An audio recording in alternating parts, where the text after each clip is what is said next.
How to use Just Eat Courier app.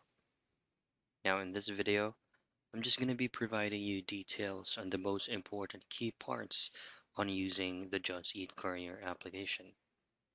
So first is go into Google Play Store or any app store that you use for your mobile device to download applications and make sure to download the correct application. This is going to be Just Eat Dash Food Delivery. Download and install this on your phone. Once you open it up, you will be redirected into their welcome page. Just simply follow their on-screen prompts, choose on Get Started, accept all cookies, allow or maybe later notifications, and this is where you will set up your address first. You can either share your location or enter your address manually.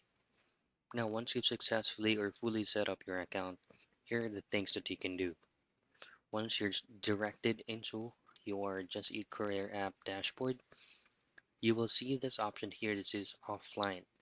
Once you switch it into online, you will automatically be um, given out a specific booking that is going to be depending on your location.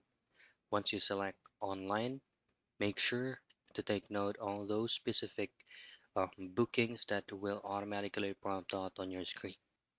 So this is going to be an example of automatic accept booking. So it's up to you if you accept the offer or not, but that specific location will be the nearest booking on your area that you have set up. And that's it. That is how you use Just Eat Courier app.